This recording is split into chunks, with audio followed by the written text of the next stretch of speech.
Olá, você que me segue no Rodrigo Silva, Arqueologia. Estamos de volta aqui para o nosso bate-papo semanal sobre Bíblia, história, contexto bíblico, arqueologia. E esses vídeos eu estou fazendo daqui de Israel para você. Eu espero que você esteja gostando do conteúdo. Se você não é inscrito no canal, se inscreva, tá bom? Ative o sininho de notificações. Assim você sempre vai saber quando eu postar um vídeo novo, com informações relevantes. E deixe também o seu comentário. E se gostar, é claro, deixe o seu like, tá bem? Pessoal, eu estou aqui no deserto do Negev, em Israel. É uma parte desértica, como você pode ver, do sul de Israel. Estou aqui no hotel, amanhã já estamos voltando para o Brasil. E eu estava preparando agora aqui no hotel algumas aulas do curso A Bíblia Comentada com Rodrigo Silva. Estou preparando as aulas do livro de Números. E como o livro de Números foi um livro matizado, especialmente na experiência dos hebreus no deserto, aí eu tive um insight. Por que não falar um pouco com o pessoal sobre o deserto? Por isso que eu vim aqui para fora e resolvi fazer esse vídeo para vocês, aproveitando o ambiente. Eu sei que vocês gostariam de ver o deserto lá, mas eu confesso que o sol está tão quente que eu não arrisquei sair do quarto, não. Preferi fazer da varanda mesmo. Vocês vão ver o deserto lá no fundo, o deserto do Negev. Depois vocês podem ver um mapa ali em casa e algum dia a gente mostra alguma coisa mais, assim, in loco para vocês. Aliás, na verdade, quando eu vim para cá no início do mês passado, eu gravei com a TV Novo Tempo um programa no deserto da Judeia. A gente estava com um calor ali beirando os 40 graus. Imagina toda a equipe sem uma sombra sequer. E nós gravamos ali 2 vídeos de 28 minutos cada um. Quando a gente fala 2 vídeos de 21 minutos cada um, 28 minutos, imagine que tem os erros, o ajuste das câmeras, do equipamento, foi um sufoco. São os bastidores do Evidências, mas tudo para preparar um conteúdo de ponta para você, com relevância. Então acho que agora eu mereceria fazer esse vídeo aqui mais caseiro, digamos assim, da varanda do quarto, aí você vai poder ver o deserto do Negev lá atrás. Esse deserto é mencionado várias vezes na Bíblia Sagrada. Aliás, a palavra Negev é usada no hebraico bíblico também para se referir ao sul, porque os pontos cardeais da Bíblia hebraica são matizados a partir da localização de Jerusalém. E como o deserto do Negev fica ao sul de Jerusalém, quando eles queriam em hebraico bíblico se referir ao sul, eles falavam o Negev, tá certo? O Negev, e assim ia. Bom, estamos aqui e o que eu posso falar do deserto para vocês? O que a gente pode trazer de relevância? Alguma coisinha do que eu falar aqui, aqueles que são meus alunos no curso A Bíblia Comentada com Rodrigo Silva vão ouvir com mais detalhes quando nós ali postarmos os vídeos do comentário de números. Então vou dar apenas aqui uma amostra para vocês. Quando a gente vai no livro de Joel, capítulo 2, versículo 22, aqui diz o seguinte acerca do deserto. Não tenham medo, animais selvagens, porque os pastos do deserto reverdecerão, ou seja, tornarão novamente verdes. Por que eu peguei essa passagem aqui para abrir a minha explanação sobre o deserto? Porque uma das palavras que há em hebraico bíblico para deserto é midabar. A midabar ou midavar é uma palavra, ela é genérica e é a que mais aparece no texto hebraico do Antigo Testamento para se referir ao deserto. A outra palavra também é a palavra arabá, mas eu vou falar primeiro da midabar. É interessante que a palavra midabar vem da raiz dabar, e dabar, se você usar como substantivo, davar, significa palavra. Se você usar como verbo em hebraico, significa conduzir. Conduzir o quê? Conduzir animais para encontrar pastagem. Então o dabar, como substantivo, é palavra, tá bom? Quando a gente fala assim, davar Adonai, a palavra do Senhor. Mas quando eu uso como verbo essa raiz dabar, é aquele trabalho que o pastor de ovelhas do Oriente Médio, do deserto, o atual beduíno, faz para conduzir os seus animais, as suas ovelhas, as suas cabras, até um lugar de pastagem. Esse é o significado da palavra dabar. Então, midabar pode ter 2 significados na etimologia.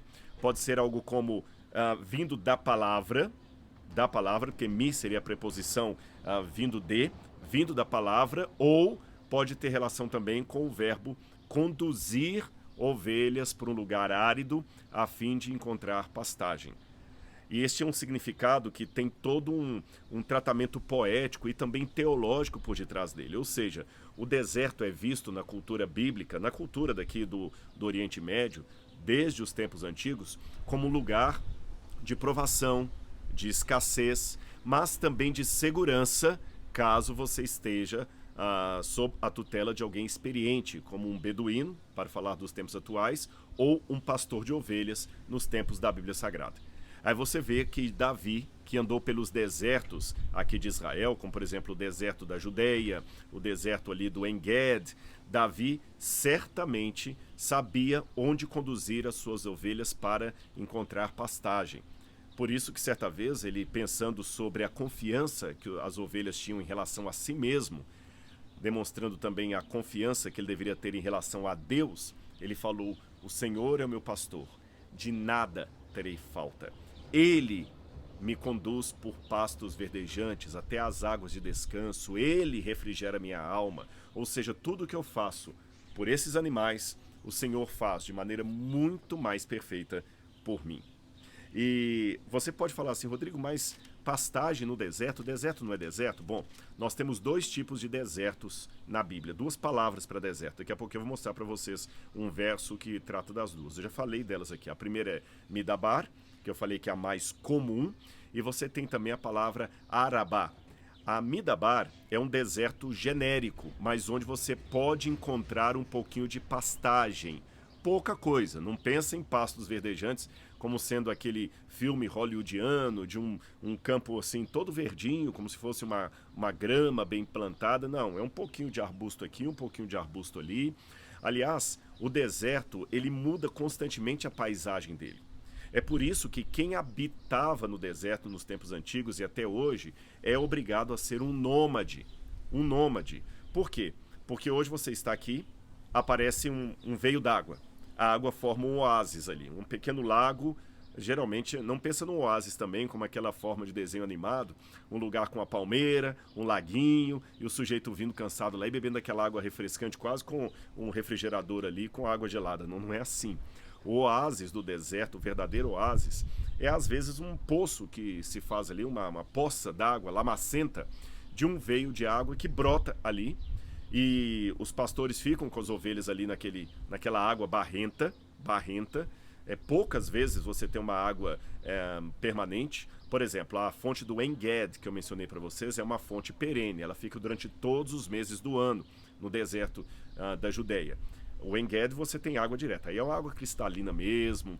Eu estive lá há poucos dias, você cai aquela água na cabeça bem geladinha, bem gostosa, no meio do deserto. E água limpa, que você pode beber assim. Mas isto não é um caso assim tão comum, é excepcional. O caso mais comum do verdadeiro oásis é aparecer uma poça d'água, barrenta, como eu falei, com um pouco de gramínea aqui e ali, e é nesse lugar feio que os pastores levam as suas ovelhas para beber água e comer um pouquinho daquela grama ali. Mas aquela água desaparece. Então os pastores têm que procurar um novo lugar de pastagem. E eles já sabem, eles têm mecanismos próprios de saber onde vai aparecer água. Então eles conduzem os animais daquele lugar para um outro lugar onde a água vai aparecer. E eles vão para lá e ficam ali enquanto tiver água. Enquanto houver água, eles estão ali. Mas quando a água acaba, eles são obrigados a mudar para outro canto do deserto até repetir o ciclo, porque eles conhecem o ciclo da água, onde ela vai aparecer e onde ela vai sumir e ela vai aparecer de novo. Então eles vão seguindo o ciclo da água. É isto que obriga os moradores do deserto a serem nômades. É por isso que Abraão, Isaac e Jacó eram nômades quando andavam por esse deserto aqui que eu estou, tá bem?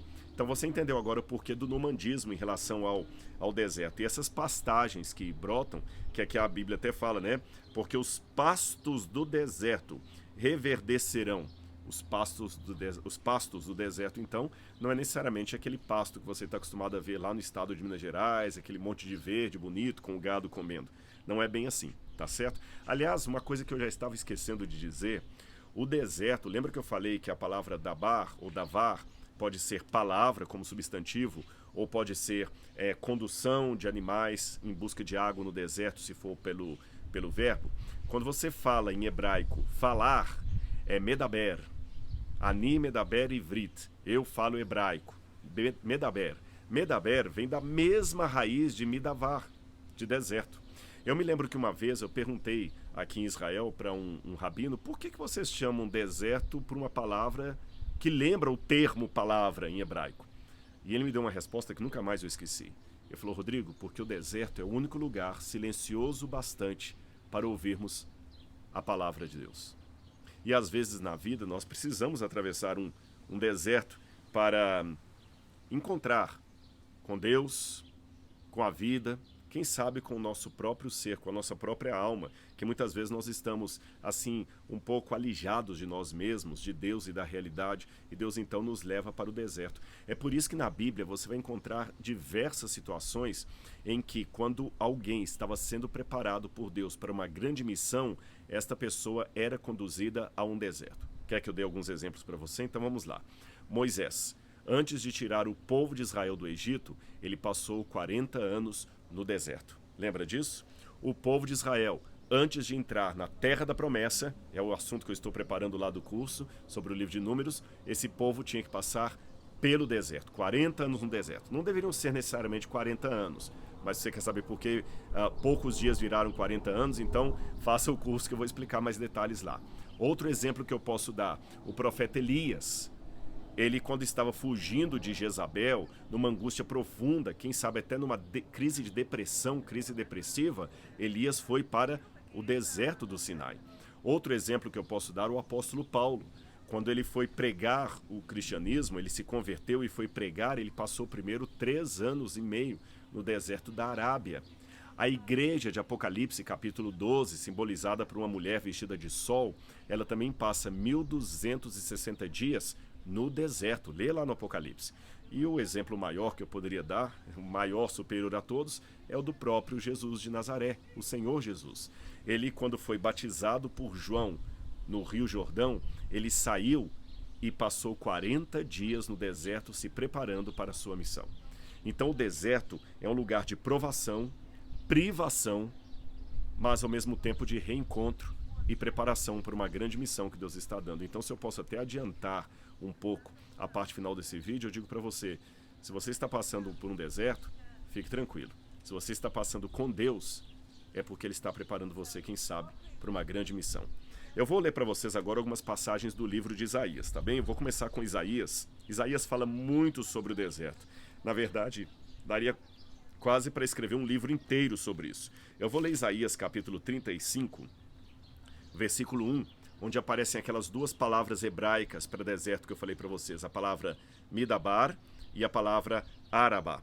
Aqui diz assim, Isaías 35, versículo 1, o deserto e a terra seca se alegrarão. Aqui no hebraico está o deserto, Midabar, terra seca, Arabá. Então os dois podem ser traduzidos por deserto. Agora, a diferença é que o Midabar é um deserto que você ainda tem um pouco de vegetação. É possível viver ali com alguns animais. No Arabá já é mais complicado, já é uma terra completamente sem nada, sem nada. Agora, pode parecer estranho, eu acabei de falar para vocês que eu estou gravando o vídeo daqui do quarto porque eu não tive coragem de ir no sol quente lá para baixo.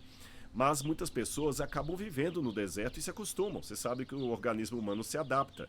Há pessoas que moram em países ali da região da Sibéria, que é um frio que eu não consigo imaginar como é que sobrevivem. E há outros que moram no deserto, com temperaturas médias de 35 graus para cima e sobrevivem.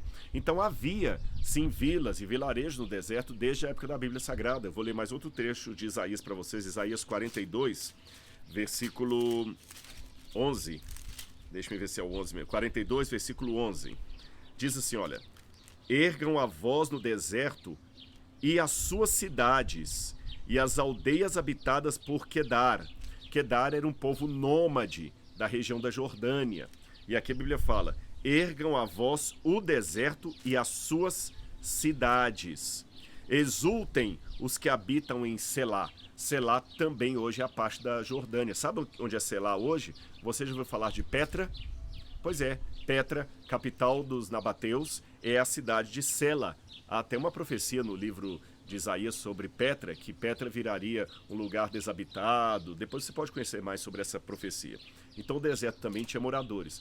Não eram cidades, como a gente pode imaginar, Rio de Janeiro, São Paulo. Eram mais aldeias de pessoas que eram obrigadas, às vezes, a mudar. Alguns conseguiam ficar fixos no deserto. Por exemplo, Abraão comprou um poço, o poço de Beersheba, e ele até chamou o lugarejo que se fundou em torno desse poço de Beersheba. E Beersheba até hoje é uma grande cidade aqui da região do Negev. Aliás, é interessante que em alguns lugares do deserto, se você encontra um poço com água perene o ano inteiro, e você se torna dono daquele poço, você também é dono daquela terra, daquela propriedade. Então Abraão foi negociando terras, propriedades aqui na terra prometida, em Canaã. Aqui é Canaã. E ele conseguiu realmente ser um homem muito importante para aquela época. Importante mesmo passando a provação do deserto. E já que eu falei de provação, eu estou em Isaías, vou ler uma passagem a mais aqui de Isaías capítulo 40, versículo 3. Quando fala do povo de Deus, o capítulo 40 manda uma mensagem de consolo para o povo que, devido aos seus pecados, estavam sofrendo o castigo divino. E o capítulo 40 de Isaías começa assim: Consolem, consolem o meu povo, diz o Deus de vocês. Falem ao coração de Jerusalém e anunciem que o tempo da sua escravidão já acabou e que a sua iniquidade está perdoada. Aí ele continua dizendo no verso 3: Uma voz clama, no deserto preparem o caminho do Senhor. No ermo façam uma estrada reta para o nosso Deus. Essa prática de preparar um caminho no deserto para o rei era o seguinte: quando o rei tinha que atravessar um deserto, você sabe que o deserto não tem estradas, então havia muito pedregulho. Então tinham batedores que iam à frente para tirar todas as pedras do caminho por onde o rei iria passar, para que a sua liteira ou a sua carruagem não ficasse balançando demais, passando de uma pedra, noutra. Então eles aplainavam o caminho para que o rei pudesse passar numa situação mais confortável. Deus usou essa mesma imagem, esse mesmo jogo de palavras e disse: eu vou perdoar o povo. E onde é que está meu povo? No deserto. E eu vou lá ao deserto da provação, ao deserto do castigo, para perdoar o meu povo. Então preparem o caminho do deserto que eu vou até eles.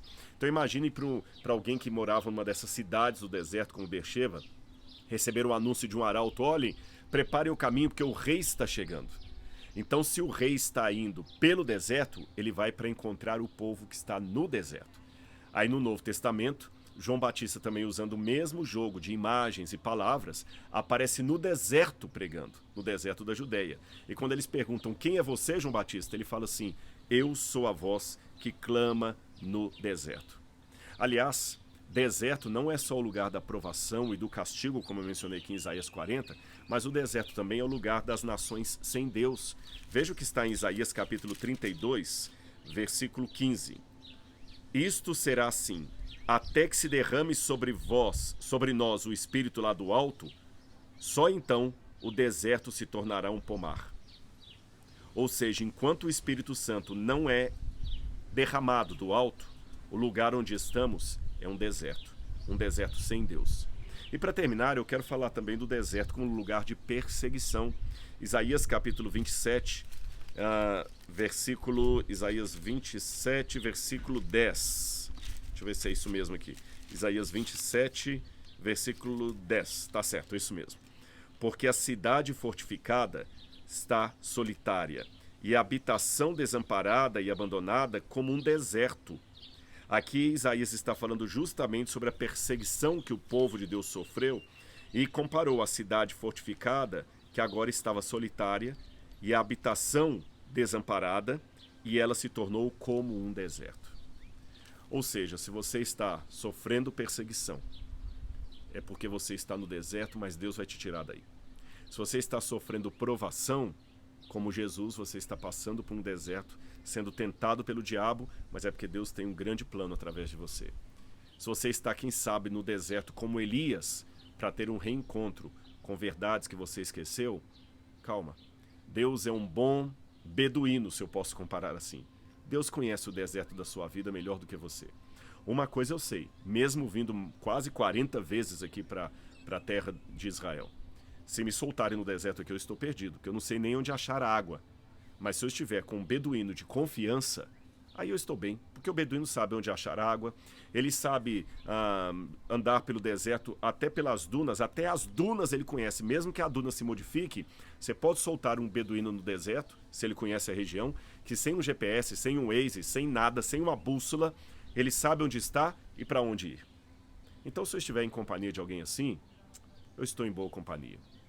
Agora eu vou terminar a minha mensagem para vocês deixando aqui uma história que eu li há muito tempo, Alguns detalhes dela eu já esqueci, então vou falar apenas o básico para vocês. Na época que tinha aquela corrida do Paris-Dakar, vocês se lembram que os carros tinham que ir num rally passando pelo deserto? Dizem que alguns carros passaram perto de uma aldeia de beduínos chamados Tuareg. Beduíno é uma palavra que vem do árabe, Balduin, que significa que vive no deserto, em lugar solitário.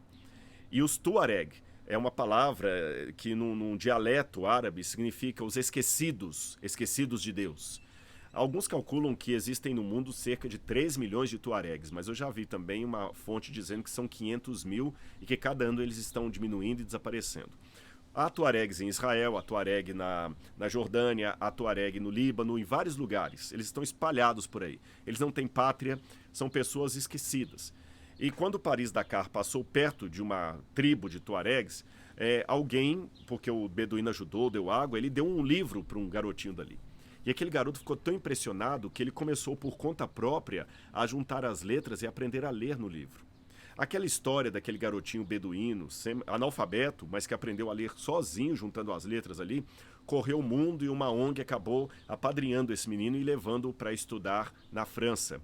E até onde eu saiba, foi o primeiro caso de um tuareg que foi para a Europa e se graduou numa faculdade lá em Paris.